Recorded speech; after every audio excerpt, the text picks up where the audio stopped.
Olá, sejam bem-vindos a mais uma edição do programa Ponto de Vista, o nosso espaço para falarmos sobre saúde aqui na tela da TV Assembleia. E hoje a gente reforça um alerta que não é novo, mas permanece atual. As doenças cardiovasculares são a principal causa de mortes no mundo, mortes clínicas, naturalmente. E o pior de tudo é que muitas vezes a pessoa nem sabe que tem a doença ou tem, sabe, mas não se cuida adequadamente. E é por isso que, infelizmente, esses problemas matam tanto. E a gente vai falar um pouco hoje sobre esse assunto de forma correlata, porque muitas vezes quando há um evento agudo, uma complicação severa, a pessoa pode até resistir. Mas como é que fica daí para frente? É exatamente isso que nós vamos abordar aqui com a mestre em fisioterapia, Natália Toledo, que está conosco aqui no estúdio hoje. Seja muito bem-vinda, doutora. Um prazer tê-la aqui com a gente, viu? Obrigada, prazer todo meu. Doutora, um dado preocupante.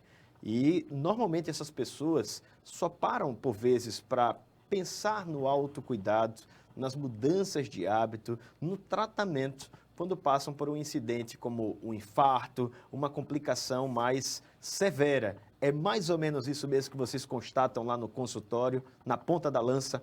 É isso mesmo. Na verdade, a pessoa precisa de um susto, né? Tomar um susto para poder acordar e perceber que precisa realmente mudar de vida.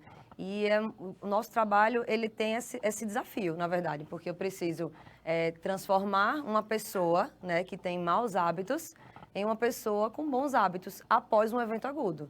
Então, é muito difícil para essa pessoa, do nada, né, ser um exemplo de alimentação, né, de sono, de estresse, de exercício físico. É o maior desafio que a gente tem.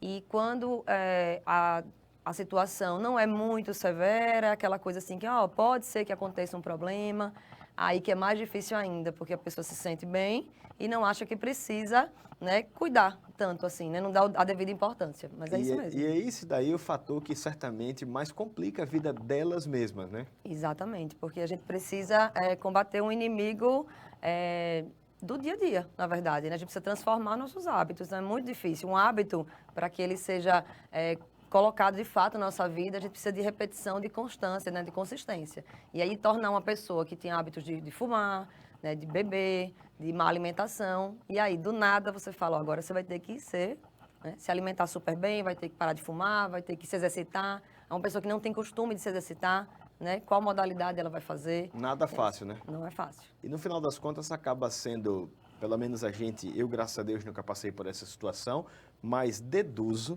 que é um trauma e depois um outro. O primeiro, o da saúde, e o segundo, como se assim, meu Deus, como é que eu vou viver fazendo tudo que eu não fazia ou deixando de fazer tudo aquilo que estava na minha rotina? Não é fácil também para o paciente, né? Não é fácil. E assim, e ainda mais que ele tenha a situação, poxa, eu infartei, por exemplo, né? Tive uma situação, quase morri. Se antes eu não fazia exercício, estava bem, e agora? Como é que eu vou fazer? Depois dessa situação, eu posso me movimentar, eu posso pegar peso, eu posso fazer uma atividade física, né? Fora que ele vai ter que mudar completamente a vida dele. Se ele quiser, de fato, prolongar a sua vida. Que a gente está falando aí de prognóstico, né? De aumentar a longevidade mesmo com o diagnóstico, né, grave do passado. Então, a gente precisa dar qualidade de vida ao restante de vida que todos nós temos, né? Ninguém sabe o dia de amanhã. Sim.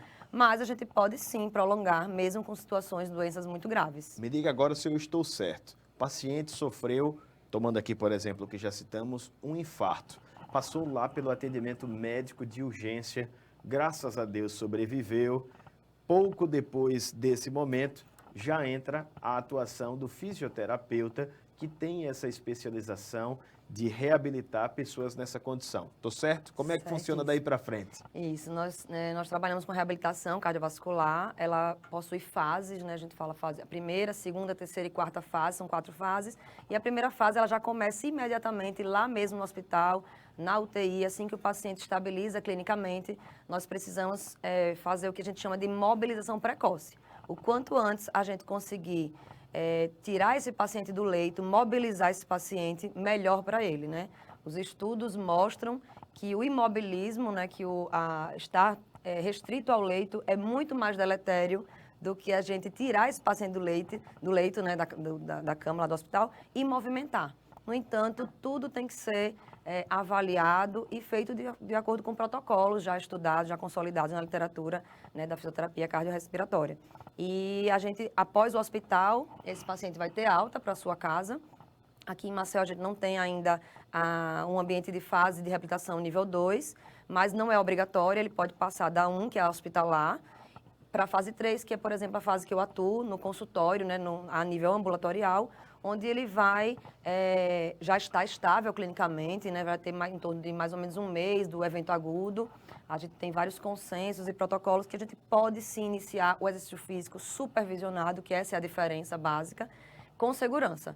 E sim, nós podemos, por exemplo, fazer exercícios de intensidade, de moderada a alta intensidade, contanto que você saiba identificar qual a melhor modalidade para aquele paciente e saiba a dose, né? A dose do exercício físico, o que é leve, o que é moderado, o que é intenso para esse paciente, para que a gente possa ter um efeito benéfico do exercício físico, como também ter segurança, né? Então, isso assim é o nosso desafio. Ele vai lá para o consultório e a gente vai não só tratar a parte física, como o contexto geral desse paciente. A reabilitação ela é multidisciplinar, na verdade. A gente conta com o médico, mas também contamos com outros profissionais, como o fisioterapeuta, o nutricionista, o psicólogo, o profissional de educação física. Então, esse paciente ele vai ser acompanhado de forma multidisciplinar para ter um bom resultado. É muito difícil fazer sozinho, né?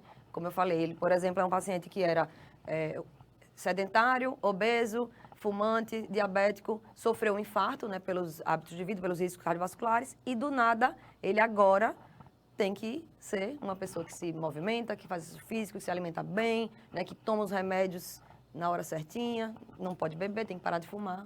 Então, ele precisa desse acompanhamento aí de uma equipe, né? Até psicológico, exatamente, que não é fácil assimilar isso tudo, né? Com Aproveitando certeza. aqui a fala da senhora sobre essa integração aí de profissionais, ele acaba entrando nesse rol também para dar o suporte que vai acabar ajudando ao fisioterapeuta, ao médico, não é? Faz toda a diferença, faz toda a diferença. A gente, inclusive, mantém esse contato mesmo, interdisciplinar, interprofissional, para poder fazer a ligação da adesão do paciente ao tratamento. Não adianta ele começar, não tomar os remédios direito, não fazer alimentação. Eu preciso que ele trabalhe todas essas nuances para que eu possa fazer a minha parte, né? Eu trabalhei já em instituições de saúde, na área da comunicação, inclusive no período da pandemia.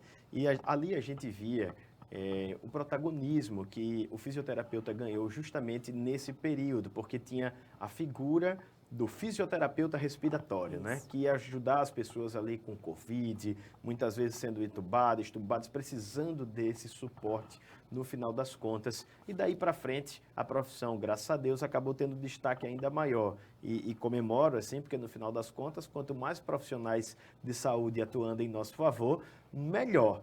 A senhora tem percebido que as pessoas acabam hoje também compreendendo com mais clareza o trabalho do fisioterapeuta nesse processo de supervisão da atividade física?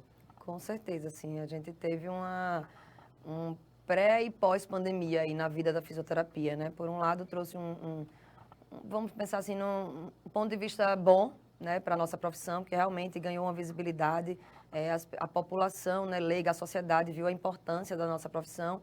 E muita gente evoluiu pós-Covid com sequelas, né? A gente chama de Covid longa. Então, essas pessoas permaneceram com cansaço, com falta de ar, com alterações cardiovasculares, com maior risco cardiovascular, muita gente, né, com miocardite, inflamação cardíaca, muita gente infartou, trombose. E essas pessoas, elas precisam, após isso, procurar o fisioterapeuta. Então, sim, a procura tem sido maior, tem dado mais uma importância a mais na nossa profissão. E é muito diferente quando o paciente ele é acompanhado, né, posteriormente a essa doença, enfim, a outras, pelo fisioterapeuta. Faz uma diferença muito grande. E você tem propriedade para falar, porque eu estou até pescando aqui, tá? Tem especialização aí em fisioterapia respiratória, que acabamos de falar. Também na hospitalar, quando começa esse atendimento, né, as pessoas que passaram ali por um evento agudo. Também cardiorrespiratória. 3 especializações aí e também atua de forma direta nessa questão da reabilitação cardiovascular, pulmonar e metabólica, que são coisas consociadas, complementares, né? A partir do momento que o paciente chegou ao seu consultório, Como é que começa esse trabalho? Eu deduzo que seja naturalmente numa anamnese, né? Olha, o que foi que houve com o senhor? Cadê os seus exames? O que é que o médico que te deu alta recomendou? Como é que é daí para frente, doutora Natália? Com certeza, a gente precisa fazer uma avaliação de fato minuciosa, individualizada, específica, né? A gente não trata de forma aleatória, muito menos generalizada. É um paciente muito complexo, geralmente, né, cardiopulmonar, cardiovascular, e temos ferramentas, né, inclusive plataformas de avaliação específicas para essa avaliação da cardiorrespiratória. E aí, o paciente ele vem geralmente com um diagnóstico clínico, um diagnóstico médico, mas nós precisamos fazer um diagnóstico funcional, um diagnóstico fisioterapêutico, que é diferente, né? A gente vai tratar o quê? Independente do diagnóstico clínico, do que ele veio, né, indicado pelo médico, esse diagnóstico trouxe o quê de disfunção para esse paciente? O que é que está modificando? O que traz de complicações no dia a dia desse paciente, né? Foi fraqueza muscular, é falta de ar, né, é descondicionamento. Então, eu preciso avaliar, sim, eu pego, né, o diagnóstico do médico, avalio todos os exames, medicamentos que ele está tomando, porque interferem no meu tratamento, faço o meu exame físico e faço testes específicos. Nós temos testes protocolados para a reabilitação. A gente vai avaliar qual é a condição física, condicionamento físico, aptidão atual, para ver como é que eu posso melhorar, né? Qual é o risco cardiovascular ao exercício e, a partir daí, traçar um plano de treinamento para esse paciente. E também preciso saber qual era a história prévia desse paciente, qual era o nível de atividade física desse paciente. A gente vê que aquelas pessoas que têm um histórico, né, de atleta, um histórico de atividade física recorrente, eles recuperam muito mais rápido, eles têm uma muito melhor recuperação. Pacientes que tinham massa magra, que tinham músculo, né, consistência no exercício físico, eles podem perder massa magra, por exemplo, perde força, tem toda uma debilidade do organismo ao longo da internação, por exemplo. E quando a gente vai reabilitar, eles recuperam muito mais fácil. O contrário de quem não pratica atividade física, já era, né, obeso, tinha toda a comorbidade, a gente tem muito mais trabalho. Então, né, uma coisa que a gente fala é, vamos nos manter ativos, fortes, saudáveis, porque a gente nunca sabe o dia de amanhã. Quando a gente tem uma situação aguda, a gente precisa estar preparado para ela, né? E quais são os testes que vocês costumam lançar mão ali no âmbito do consultório, do atendimento, para ver qual é a situação daquela pessoa, o que é que vai ser feito dali para frente?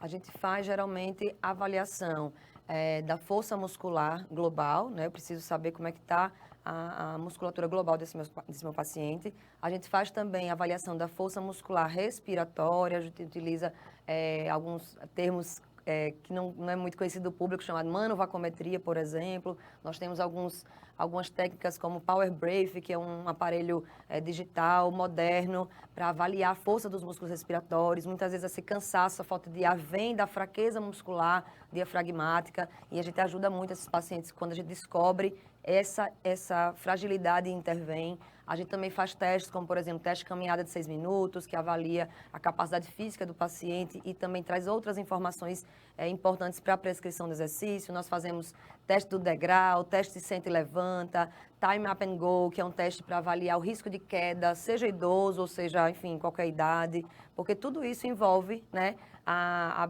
habilidade desse paciente para fazer atividade física. E como eu vou prescrever vai depender disso. Idealmente, o paciente deveria ter um teste cardiopulmonar, que é o padrão ouro para que a gente possa prescrever o exercício físico. Na ausência dele, a gente opta por um teste ergométrico, que é o teste de esteira, mais conhecido, né, popularmente, que ele vai fazer com o médico. E na ausência desse teste, porque nem todo paciente consegue fazer, né, ou tem indicação, nós podemos sim fazer os nossos testes, que são esses que eu falei, né, como exemplo, no consultório, porque eu não vou deixar de atender, nem de fazer a reabilitação pela ausência de testes de exames médicos, entende? Então, nós temos, sim, também, como fisioterapeutas, autonomia para fazer alguns exames físicos, né, testes físicos, para poder dar um direcionamento maior. Mas, basicamente, isso. A gente avalia força muscular respiratória, força periférica, força global e os testes para ver a capacidade cardiorrespiratória desses pacientes. Esse esclarecimento é muito importante porque, por vezes, a gente vê alguém Não vou me ater aqui ao caso de alguém que passou por um evento agudo, né, por uma grande complicação cardiorrespiratória ou vascular, por exemplo. Mas, por ver se tem alguém muito sedentário que está ali, né, já com uma debilidade até muscular, de movimento mesmo, motora, né? E a gente diz assim, isso é porque você não tem força. E você citou alguns pontos aí muito interessantes, né? Às vezes você pode estar com um problema que é pulmonar, e é aquilo que está te impedindo de ter um melhor desempenho. Daí a necessidade desse acompanhamento, mais uma vez reforço, multidisciplinar, porque você pode achar, por exemplo, que levá-lo ali para o profissional de educação física vai resolver, e o próprio profissional vai perceber, opa, tem alguma coisa aqui que está além da minha área de atuação. É a hora de eu buscar o apoio do colega fisioterapeuta. Mas é importante dizer também que o paciente tem total liberdade de procurar o fisioterapeuta, mesmo sem ter a indicação, né? Com certeza, nós somos profissionais de primeiro contato, né? A gente tem autonomia para isso. Inclusive, muitas vezes o paciente vem para a gente sem ir ao médico, sem algum diagnóstico clínico. Na nossa avaliação, a gente identifica algum diagnóstico e encaminha para o colega médico, né, da especialidade. E o colega profissional de educação física está muito ligado, né, à nossa profissão. A gente trabalha, aí vamos falar mais ou menos em fases próximas e diferentes, sai de mim, vai para ele identifica, ó, meu aluno, né, meu cliente está tendo uma dificuldade diferente. Já recebi até essa semana um paciente exatamente assim, estava trabalhando com a personal e identificou que estava muito mais cansando em exercícios que ele não cansava. Né? E é um paciente que já fez 3 trocas de válvula cardíaca, então ele é cardiopata. Então, opa, alerta, alguma coisa tem de diferente aí. De repente a válvula está com problema novamente. Então aí a colega entrou em contato comigo e aí ele veio para a gente fazer essa avaliação. E assim, o sedentarismo, Arne, ele é uma doença. A gente não pode achar que eu estou saudável, só sou sedentário, não. Tem gente que acha bonito. Exatamente. Não faço nada mesmo, mas estou bem assim, estou magrinho. Mas eu sempre fui assim, um pouquinho acima do peso. E não é bem legal, né? Não sabem o problema que estão, né, buscando lá na frente, né? Assim, eu sempre falo com meus familiares, amigos, meus alunos, né, principalmente, falo, vamos fazer o teste na escadaria da faculdade. Se vocês conseguem subir 2 lances de escada com tranquilidade, sem chegar muito cansado lá em cima ou parar para descansar. Aquela pessoa que sobe 2 lances de escada, tem um parâmetro que a gente usa para ter uma ideia do condicionamento físico. Básica, uma referência, né, básica e clássica no dia a dia, assim. Sobe 2 lances de escada e chega lá em cima muito exausto, muito cansado, ou para no meio do caminho para completar esse percurso de 2 lances de escada, ele tem uma capacidade física muito baixa. E a capacidade física funcional, ela está altamente ligada, diretamente ligada a óbito. Então, assim, é um marcador praticamente individual para óbito, como também a força muscular, a qualidade e quantidade de massa magra, de músculo. Então, assim, não é brincadeira, né? Não é algo simples. A gente poderia evitar muitas mortes, muitas internações com mudanças de hábito. E só para reforçar, quando a gente fala de massa magra, não é só para estar musculoso, bem definido. No final das contas, é a massa magra que vai contribuir, sobretudo, para a sustentação ali do movimento, óssea até, e por isso quando a pessoa envelhece, é tão comum ver casos de idosos, sobretudo, que sentem a chamada fraqueza, acabam caindo e sofrendo uma fratura. Tendo mais massa magra, é mais difícil de eventos como esse acontecerem e eu tenho mais autonomia, né, principalmente na fase mais posterior da minha vida. Com certeza, assim, é quase que diário na emergência receber queda de idosos, né? É um problema muito grave, mas se a gente pensar, eu preciso reabilitar o coração, que é um músculo, né? E eu não tenho como chegar no coração e mexer, Palpar, ou né? colocar carga no coração, e nem dizer assim, olha, acelera, vamos trabalhar mais. Não é assim que funciona. Como é que eu treino o coração? Eu tenho que treinar a musculatura do corpo. Então, assim, tem muitos estudos mostrando que os cardiopatas, por exemplo, eles perdem muita massa magra, principalmente de quadríceps, que é o músculo principal da nossa perna, né? Então, assim, tem uma relação muito direta. Se eu tenho força, né, muscular, eu consigo ter uma melhor aptidão, melhor condicionamento cardiorrespiratório. Como é que eu vou reabilitar um paciente no exercício aeróbico, que é fundamental, colocá-lo numa esteira, numa bicicleta ergométrica, se ele não tem músculo para caminhar, se ele não tem força? Então, eu preciso fortalecer essa musculatura para conseguir colocar ele num exercício aeróbico, por exemplo. Então, tem tudo a ver, tudo a ver. A gente já falou um pouquinho de como é feito esse levantamento inicial lá no consultório. Agora, quem mais procura esse atendimento? Quais são os casos mais comuns de chegada ou de encaminhamento para lá? Há um tempinho atrás, bombava o pós-Covid, né? Tive Covid e estou sentindo uma sensação diferente, não estou normal, não consegui voltar, estou cansada. Não então, respiro direito. Não respiro direito, estou com cansaço, estou com a tosse, estou sentindo fadiga nas pernas, um cansaço diferente. Diminuiu um pouco essa procura e começou a voltar a procura do doente cardiovascular, aquele que infarta. Ou então as miocardites, as inflamações cardíacas, que vem muito da Covid também, né? Por exemplo, né? E pacientes que fazem troca de válvula, pacientes que têm a doença arterial coronariana, que é, vamos falar de forma grosseira, o cúmulo de gordura nas artérias, e que talvez não infartaram ainda, mas corre o risco grande de infartar. Aquele paciente que fez angioplastia, fez um cateterismo, colocou o stent. Então, eles me procuram muito nesse processo, né? O médico identifica que ele tem a doença arterial coronariana, que ela, na maioria das vezes, ela é identificada por maus hábitos. Os maus hábitos que a gente falou, né? Traz a doença arterial coronariana. E esse paciente, ele super se beneficia da reabilitação. Então, os médicos indicam muito assim, né? Pós-cirúrgico, no geral, cirurgia tóraco-abdominal, pré-habilitação cirúrgica, a gente também trabalha. O paciente vai fazer uma cirurgia eletiva, ele já sabe que está marcado. Esse paciente, quando se prepara para a cirurgia, né? Ele tem um peri e pós-cirúrgico muito melhor. E as doenças pulmonares também, né? A asma, a doença do cigarro, DPOC, que debilita o paciente como um todo, é uma doença sistêmica, câncer de pulmão, então toda essa gama de doenças. A gente vê que exatamente, é muito vasto, né? Muito. O número de atendimentos distintos, né? No final das contas. E como é que se faz para fazer as recomendações de acordo com as particularidades, tanto da doença que levaram o paciente a estar naquela condição, quanto da própria condição dele. Não dá para fazer uma receita, ó, esse aqui vai ser caminhada, esse outro aqui bicicleta, tal. Como é que é, doutor? De forma alguma, exatamente. Por isso que a gente precisa dessa avaliação individualizada, porque tem paciente que a gente vai precisar focar na parte muscular periférica. Eu preciso, né, ganhar força para poder conseguir fazer um aeróbico. Tem paciente que se beneficia mais do aeróbico, tem paciente que é hipertenso, por exemplo, pressão alta, que tem exercício que pode piorar e tem exercício que melhora a pressão alta. Então, cada um não é uma receita de bolo de forma alguma. Nós temos, sim, protocolos e diretrizes, né, nacionais e internacionais que a gente segue, claro, mas tudo de forma individualizada, né? A gente vai ter que avaliar, identificar e dosar para prescrever. De forma alguma é uma receita de bolo. A gente sempre faz diferente com os pacientes. É semelhante a um treino de uma outra atividade física, como, por exemplo, da musculação, da academia, um treino ali para alguém que já está na natação, ele acaba sendo constante e gradativo também? Com certeza. A gente, inclusive, assim, os pacientes acham que a gente vai fazer milagre, na verdade, né? Eu vou agora fazer fisioterapia, vou encontrar o consultório Natália 2 vezes na semana. É o mesmo que querer ficar sarado na academia. Sim, não dá, né? Indo 2 vezes na semana. Então, assim, realmente o tratamento, o efeito do tratamento, ele é cumulativo. Quanto mais a gente trabalha, né, o nosso organismo, melhor. Claro que a gente vai indicar a dose, né, dose, volume, frequência, tudo isso a gente avalia, identifica e consegue prescrever para o paciente. Mas quando eles chegam lá no consultório, o que eles vão ver? Eles vão ver aparelhos e máquinas, sim, de musculação, como esteira ergométrica, bicicleta, eles vão olhar e vão ver. Poxa, meu tratamento é exercício físico. Então, não tem jeito. Não tem jeito.